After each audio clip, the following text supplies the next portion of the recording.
Hello and welcome to another episode of Legal Update. The topic of discussion is PIL on violation of Article 14. Why in news? Recently, in the Janshruti People's Voice versus Union of India and others case, the Supreme Court rejected a public interest litigation that called for, among other things, equitable protection for all parties in matrimonial disputes, a mandatory preliminary investigation before the filing of cases under Section 498A of the IPC and domestic violence laws and legal safeguards against false complaints. Background of the case. The PIL was filed by the NGO Janshruti, that is People's Voice, led by advocate Sadhana Sandhu, seeking reforms in matrimonial laws for balanced protection of all parties. The petition highlighted concerns over the misuse of Section 498A of IPC and domestic violence laws, affecting innocent individuals. The petition sought amendments to Section 498A of IPC, mandatory investigations before filing cases, and compensation for those falsely accused. The PIL proposed specialized matrimonial mediation courts, gender-neutral guidelines for maintenance, and time limits on maintenance claims. Court observation. The bench of Justices Surya Kant and N. Koteshwar Singh dismissed the PIL, stating that there was no reason to interfere with the legislative policy behind Section 498A of IPC.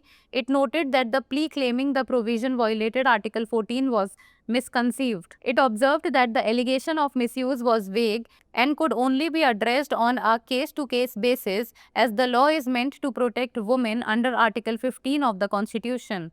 The court emphasized that such matters are beyond judicial intervention under Article 32. Legal provisions involved. Section 498A of IPC deals with the husband or relative of husband of a woman subjecting her to cruelty. This is now covered under Section 84 of the BNS.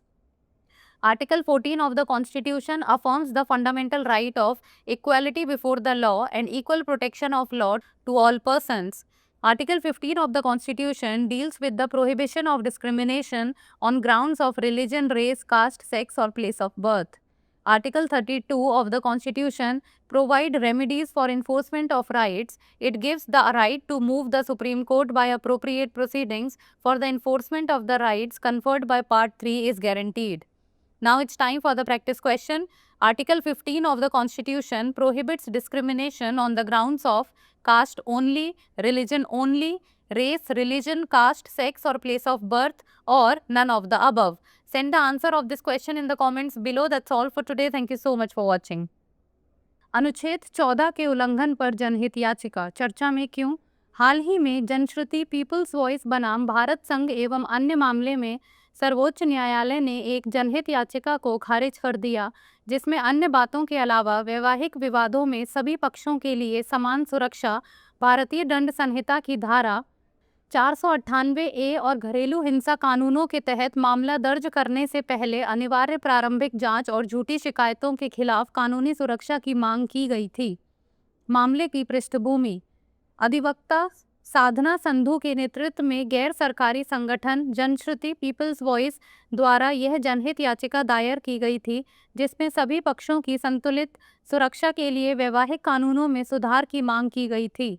याचिका में भारतीय दंड संहिता की धारा 498A और घरेलू हिंसा कानूनों के दुरुपयोग पर चिंता व्यक्त की गई, जिससे निर्दोष व्यक्ति प्रभावित हो रहे थे।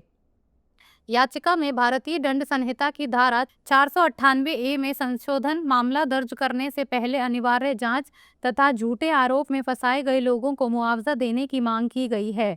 जनहित याचिका में विशेष वैवाहिक मध्यस्थता अदालतों, भरण पोषण के लिए लिंग तटस्थ दिशा निर्देशों तथा भरण पोषण दावों पर समय सीमा का प्रस्ताव किया गया था। न्यायालय की टिप्पणी। न्यायमूर्ति सूर्यकांत और न्यायमूर्ति एन कोटेश्वर सिंह की पीठ ने जनहित याचिका खारिज करते हुए कहा कि आईपीसी की धारा 498A के पीछे विधायी नीति में हस्तक्षेप करने का कोई कारण नहीं है। पीठ ने कहा कि यह दावा करने वाली याचिका में यह दावा कि यह प्रावधान अनुच्छेद 14 का उल्लंघन करता है, गलतफहमी पर आधारित था। न्यायालय ने कहा कि दुरुपयोग का आरोप अस्पष्ट है और इसे केवल मामला दर मामला आधार पर ही देखा जा सकता है, क्योंकि यह कानून संविधान के अनुच्छेद 15 के तहत महिलाओं की सुरक्षा के लिए है। अदालत ने इस बात पर जोर दिया कि ऐसे मामले अनुच्छेद 32 के तहत न्यायिक हस्तक्षेप से परे हैं। इसमें शामिल कानूनी प्रावधान आईपीसी की धारा 498 ए किसी महिला के पति या उसके रिश्तेदार द्वारा उसके साथ क्रूरता करने से संबंधित हैं। यह बीएनएस की धारा 84 के अंतर्गत आता है। संविधान का अनुच्छेद 14 सभी व्यक्तियों के लिए कानून के समक्ष समानता और कानून का समान संरक्षण के मौलिक अधिकार की पुष्टि करता है। संविधान का अनुच्छेद 15 धर्म, मूल वंश, जाति, लिंग या जन्म स्थान के आधार पर भेदभाव के निषेध से संबंधित है। संविधान का अनुच्छेद 32 अधिकारों के प्रवर्तन के लिए उपाय प्रदान करता है।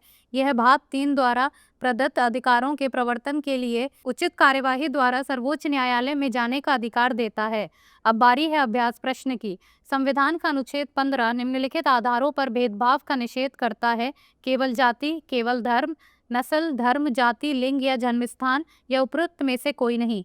आप इस प्रश्न का उत्तर कमेंट सेक्शन में दे सकते हैं। आज के लिए इतना ही। धन्यवाद।